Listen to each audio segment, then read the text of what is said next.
Hello, everyone. Welcome to the Believe in Bengal podcast with yours truly, Solomon Wilcots, right here on Valley Sports, Ohio. And right now I'm joined by the host of Locked On Bengals, James Rapien, joining us on the show today. James, how you doing? I'm doing well, Solomon. How are you? Hey, doing great. And look, when it comes to preseason games, the last thing we're paying attention to is the final score. That's not what really matters here. But when I look at the second team offense, I see 14 possessions, 0 touchdowns, 5 punts, and 2 interceptions. What are we to make of this? And what are the coaches saying about maybe the offense without Joe Burrow and maybe some of the individual performances? We certainly know exactly what this offense can look like without their starters and the stars, right? T. Higgins, Jamar Chase, Tyler Boyd, Joe Burrow. Those guys are valuable, which we knew already, but that I think that game on Friday night was certainly a reminder. You know, I think that like any preseason game, they like some of what they saw, even on offense. And you're right, they didn't move the ball well. It certainly wasn't consistent. But naturally, when you're like for example, the quarterback battle, it's tough when you look at what Jake Browning did versus Trevor Siemian because you have so many guys rotating in and out. And so I think it's almost it's really challenging for anyone to look at it from a team perspective and go that route when you have guys rotating in the first and second quarter. Heck, Jackson Carman came back in the fourth quarter. And so I think it's more of an individual basis, maybe position by position, more so than, man, the offense was terrible. Now, it was bad and they did struggle, but I think it's easier to evaluate it from an individual standpoint than just looking at each unit. What did you see? Because, look, I think the starting offensive line, I think we're solidified there. There's no doubt about it. This is going to be probably if they're healthy, it's going to be the Bengals' best offensive line maybe in the last half decade. But we are looking for a few good men in terms of the backups. What kind of depth are we going to have on this offensive line?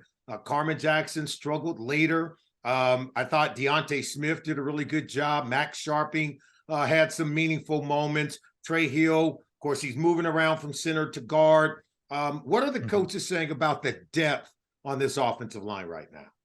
That it's the best depth they've had since they got here in 2019. And I think by far that's the case because you look at it and there's never been a training camp where we've said, oh, well, the offensive line is solidified. It was the conversation, oh, if this guy emerges or that guy does, or maybe this veteran can emerge, or Jackson Carman, certainly the past couple of years has been that guy where we've looked at him at different potential starting spots and he's lost those battles. And this year they do have a starting five. And so the guys behind them, it's really interesting. A lot of them have played.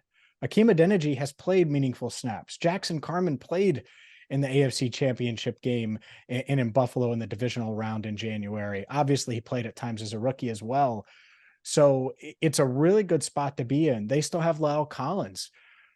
He's on the PUP list right now. I watched him work out earlier this week, and I think he's getting closer and closer. Probably starts the season on the PUP list. But what a nice piece to have in that offensive line room.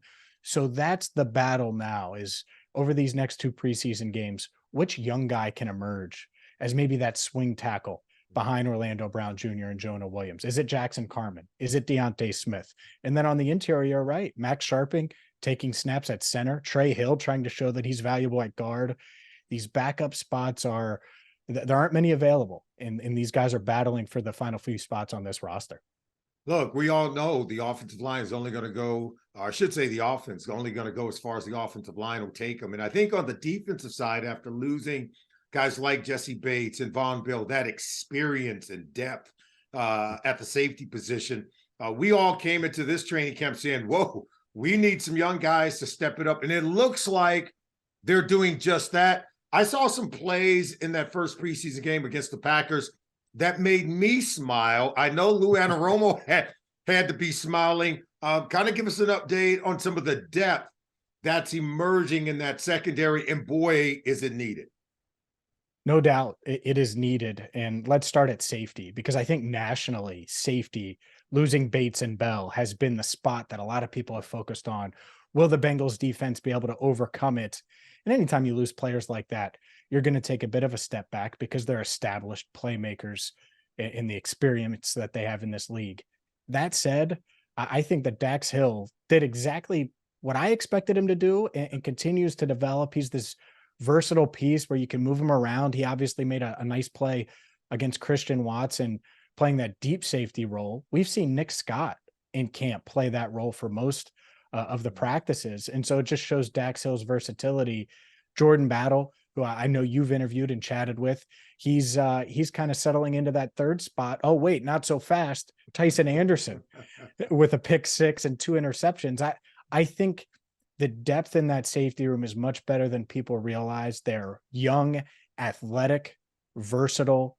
And the same thing goes for that cornerback room. DJ Turner the second, and I know he was a 2nd-round pick, but he has exceeded my expectations. His ball skills, he just does not panic when the ball's in the air, whether he's facing Jamar Chase or he's facing a rookie, and Andre Yosevach. He treats it the same and has shown great ball skills. DJ Ivey, the 7th-rounder out of Miami, has impressed thus far. And guys like Allen George, Ivey, there are guys on the back end of that cornerback room that are going to probably not make the team. And it stinks, but there's just not many spots available because you have Awuzie, Cam Taylor-Britt, who's been great in year 2 so far throughout camp.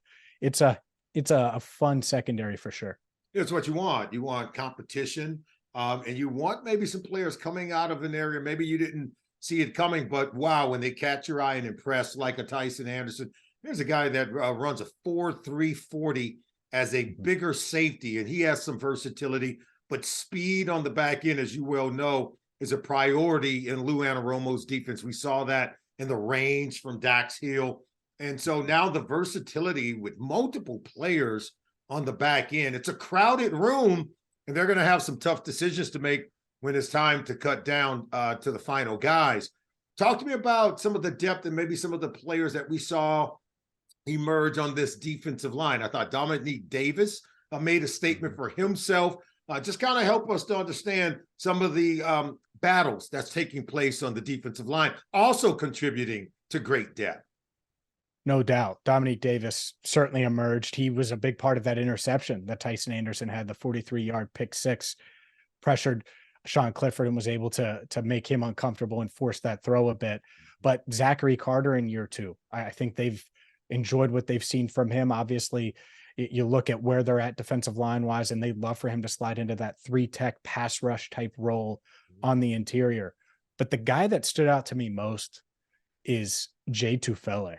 And I talked to Lou Anarumo about him on after the game on Friday night, and he said he's a gamer. He might not necessarily do everything I love on the practice field, but when the lights come on, he shines. And I would much rather that than the other way.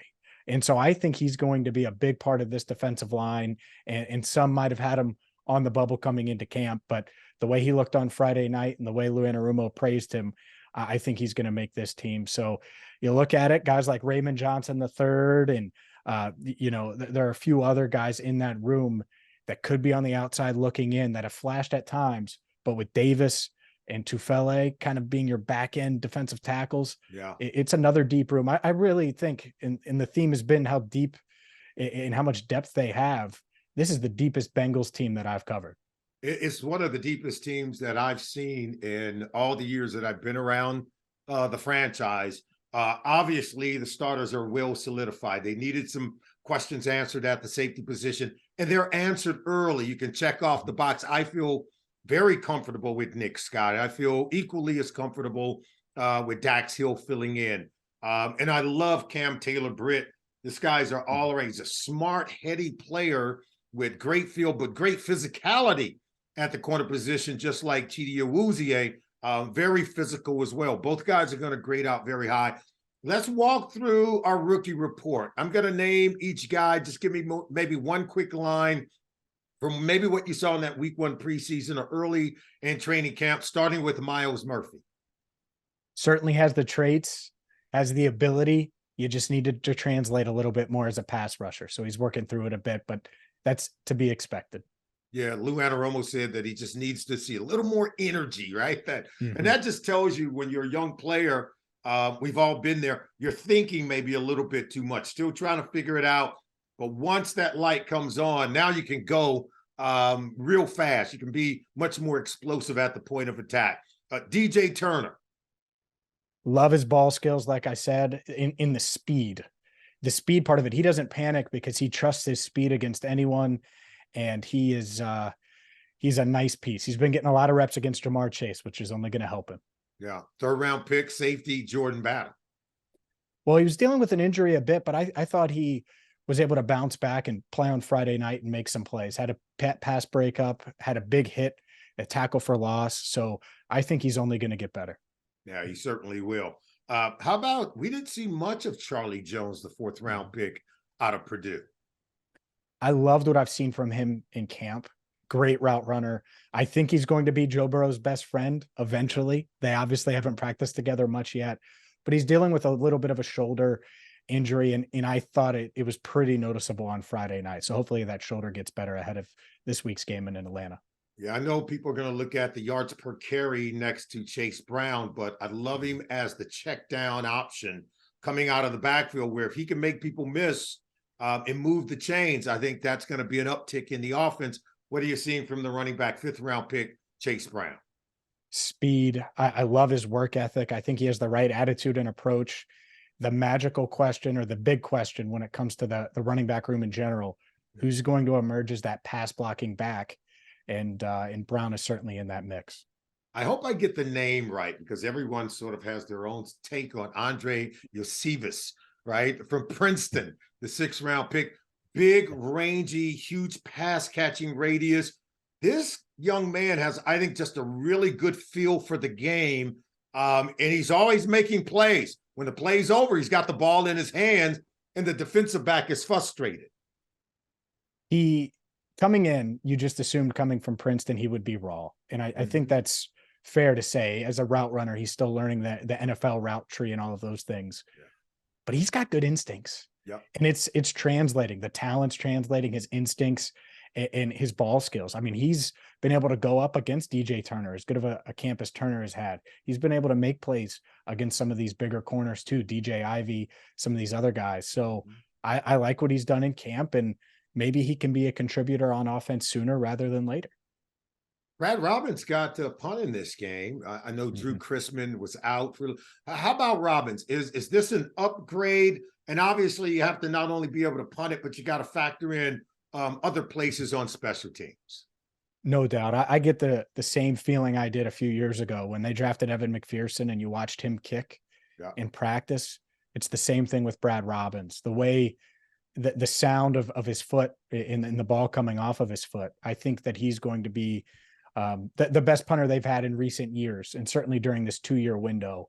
And it's reasonable to expect it. He obviously played at Michigan, so he's used to the elements. I think he's going to be just fine. I think people need to think about it. It's really about him targeting on the angle kicks with tremendous hang time. The guy can pin you on the sideline as good as any, but with great hang time. No more punch right down the middle of the field like a line drive. Right, James? That's right. Yeah, let's avoid any line drives. You're not Ellie De La Cruz. They're absolutely. Look, DJ Ivy, when you see him as a 7th-round pick, that's not what comes to mind. Highly competitive. He's got great physicality. I know it's a long shot to stick, but he's turning some heads. But I think it's going to be tough to let him out of the building. Yeah, I agree. I think he has the length, the size that you look for. He's bigger than his measurables almost. Like in person, he looks bigger. I think he plays bigger. Yeah. And so we'll see. But I think he's forcing their hand a bit. And it's tough, because if he makes plays in these next 2 preseason games, the other 31 NFL teams see that as well. Yeah. And you're going to have to make a decision. But he's certainly emerged as a factor and could make the team, which any 7th rounder with this type of depth, that's tough to do, but he's close to doing it. I want to go back to Tyson Anderson coming into his second season. That's when we expect the biggest jump for many NFL players. He was injured last year during his rookie campaign, didn't get on the field a whole heck of a lot. And then in an offseason, when you go out and you sign a safety in free agency in Nick Scott, and you draft at a high position another safety in Jordan Battle, one could have maybe believed that Anderson would be an afterthought. Not now. So tell me what has changed and in what way has this kind of forced the Bengals coaching staff to shuffle the deck where I got to believe he's going to be an early call every single week. He's going to find a spot on the field. I think I love his approach. I'll put it that way. And I tried to build a relationship with him last year, and last year was tough on him. And he stayed about as positive as someone could stay, being a rookie and not even being allowed to practice because he was on injured reserve. Even by the time he was fully healthy and ready to go, he couldn't practice because he was still on IR. So he made it through that, had a really good offseason. And then after the draft, I agree. When we went to the OTAs in the offseason program, I kind of wondered, like, okay, they added Nick Scott. Your buddy Dax Hill is probably going to start. And then they draft Jordan Battle, and he didn't blink, hasn't flinched. His locker is right next to Battle's. And I think that they're all friends and get along well. And you can see he put the work in. And whether it's on special teams, whether it is on defense, which obviously he has the instincts to contribute on defense, I do think Tyson Anderson is not only going to make this team, but he is going to be a factor this season. Yeah, we're going to see him on Sunday. I mean, you get your hands on the ball, James. I'm telling you right now, the coaches can't help but put you on the field. They've got to do it because you and I both know the turnovers come at a premium. Hey, we got to check in because I thought Joe Burrow looked really good throwing the ball around on Friday. I think he was sending a message for all who was watching. And I think what resonated with me, there's no way this guy's not going to be on that field when the Bengals head to Cleveland week 1 for their regular season contest. You know the competitor that he is. And from looking at him, I'm saying, okay, he's sending a message. What was your takeaway from his workout? What did you see? Yeah, same thing. I wrote that for allbengals.com. That was the column before the preseason game. I already had it up because he sees everything. I know these guys say they don't, but you know how it is with social media. I'm sure he saw the speculation and the reaction to Zach Taylor saying several weeks from several weeks, which isn't an update from Zach, but people kind of twisted it and made it an update. And so I think Joe said, I've been throwing. I know there's some cameras out there. Let's go through my normal pregame routine. And I agree with you. I think he's going to be out there week 1. In a perfect world, I think he would start practicing about 2 weeks before the opener, not game week, but maybe a week prior to that. Other than that, I think the coaching staff is going to try to take it slow because we know how these calf injuries can be. But he was at practice again this week without the calf sleeve. There was no bruising from a distance. I saw him about 15 feet away. And so I think he's doing just fine. What are the concerns with look, I don't think that we have to police up Joe Burrow. I think he knows what he needs to do to get himself ready to play. But we do go back to last year, and you saw the after the appendectomy surgery that kept him out of preseason, 4 interceptions in that week 1 contest against Pittsburgh. He only had 4 games all of last season where he had multiple interceptions, but to have 4 in one game, that's so unlike a Joe Burrow. So how much is he going to need to be on the field leading up to that week 1 game? I think it'll just be a couple of weeks of practice. Last year was such a unique circumstance. He lost a ton of weight, and I'm not going to go guessing where he was physically, but he was noticeable. It was noticeable. And you know, when I noticed it months later, when I went back on my phone to just get rid of videos and stuff, and I looked at him and I'm like, oh my goodness. Like this guy, he might've mentally been ready, but maybe physically a touch off, and that hurt the mental aspect of it because he didn't get those reps. I don't know exactly what it was, but clearly he wasn't the Joe Burrow we're used to. I expect that to be different this year because it's not like he lost weight. It's not like he's not lifting and working out. Obviously he's throwing. I think they're just going to continue to limit him from a calf standpoint, an explosion out of the pocket, all of those things. And so I think there's a chance that he's 100% before the start of the season because they limit him now. So I expect him to be firing on all cylinders or close to it week 1, because I know that's what he's going to expect of himself. And so if he expects that, I think we all should. Well, think about it. With the slow start, the Bengals got off to an 0-2 start last year. and then went on to win, 13 of their next 15 games. It was just incredible, the kind of run that they went on. So to see them get off to a fast start, that's got to be scary for the rest of the AFC North and the AFC conference in general. All right, let's look ahead, James, to the week 2 preseason game against the Atlanta Falcons. What can we expect from this team? What's the game plan when it comes to maybe seeing just more from some of those depth players that we talked about? All eyes on the quarterback battle. I think they're pretty much neck and neck for that backup quarterback spot.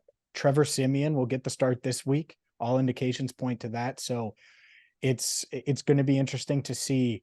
I don't think they're going to play any first teamers despite that. And so it'll be an even playing field, and you'll have a week of Jake Browning in the first half, a week of Trevor Siemian in the first half.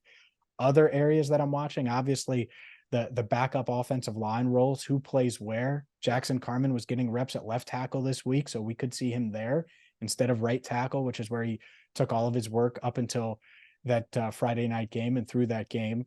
Another thing is the third down running back battle.